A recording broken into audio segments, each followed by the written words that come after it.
മലയാളത്തിന്റെ പ്രിയപ്പെട്ട ശ്രീനിവാസൻ ഓർമ്മയാവുകയാണ്. അദ്ദേഹത്തിന്റെ ചിതയ്ക്ക് തീ കൊളുത്തിയത് മക്കളായ വിനീത് ശ്രീനിവാസനും ധ്യാൻ ശ്രീനിവാസനും ചേർന്നാണ്. ഉറ്റവരും ഉടയവരുമൊക്കെ അദ്ദേഹത്തിന്റെ ഒപ്പമുണ്ടായിരുന്നു. ഒപ്പം സന്തത സഹചാരികൾ ഉണ്ടായിരുന്നു. പ്രിയപ്പെട്ട മിത്രങ്ങൾ, ആത്മമിത്രങ്ങളായ സത്യനന്ദിക്കാടും മുകേഷും എല്ലാവരും അദ്ദേഹത്തിന് ഒപ്പമുണ്ടായിരുന്നു. അദ്ദേഹത്തെ യാത്രയാക്കാൻ ഇപ്പോൾ ചിതയ്ക്ക് തീ കൊളുത്തിയിരിക്കുകയാണ്.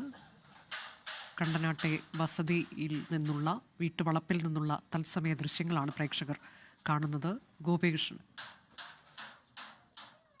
എസ് വിജയകുമാറിലേക്ക്.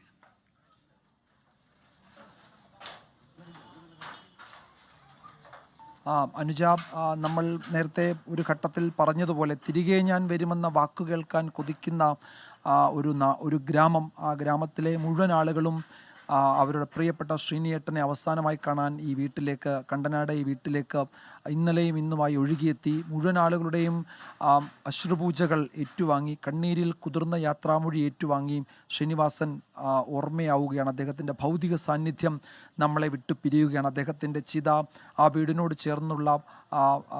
ചേർന്ന് എരിഞ്ഞു തുടങ്ങിയിരിക്കുന്നു. മക്കൾ ധ്യാനും വിനീതും ചിതയ്ക്ക് തീ കൊളുത്തി. ആ ചിത കത്തിത്തുടങ്ങിയിരിക്കുന്നു. പുകച്ചുരുളുകൾ ഉയരുന്നുണ്ട് ഇവിടെ. ഇപ്പോഴും നമുക്ക് അതിനിടയിൽ മക്കളെ നമുക്ക് രണ്ടുപേരെയും, വിനീതിനെയും ധ്യാനിനെയും ദൃശ്യങ്ങളിൽ കാണാം. ഈ നാട്ടിലുള്ള മുഴുവൻ ആളുകളും അന്ത്യചടങ്ങുകളിൽ പങ്കെടുക്കാൻ ഇവിടേക്ക് ഓടിയെത്തി എന്ന് പറയാം. ഇപ്പോഴും ആ ചിത കത്തുമ്പോഴും അതിനു ചുറ്റും കൂടി നിൽക്കുന്നത് ശ്രീനിവാസൻ്റെ രക്തബന്ധമുള്ളവർ മാത്രമല്ല, അദ്ദേഹത്തിൻ്റെ ഈ നാട്ടിലെ ഏറ്റവും പ്രിയപ്പെട്ട സുഹൃത്തുക്കളും അദ്ദേഹത്തിൻ്റെ ചലച്ചിത്ര മേഖലയിലെ സഹപ്രവർത്തകരും അദ്ദേഹത്തിൻ്റെ അങ്ങ് കാസർഗോഡ് മുതൽ അങ്ങ് തിരുവനന്തപുരം വരെയുള്ള സുഹൃത്തുക്കളുമൊക്കെയാണ്.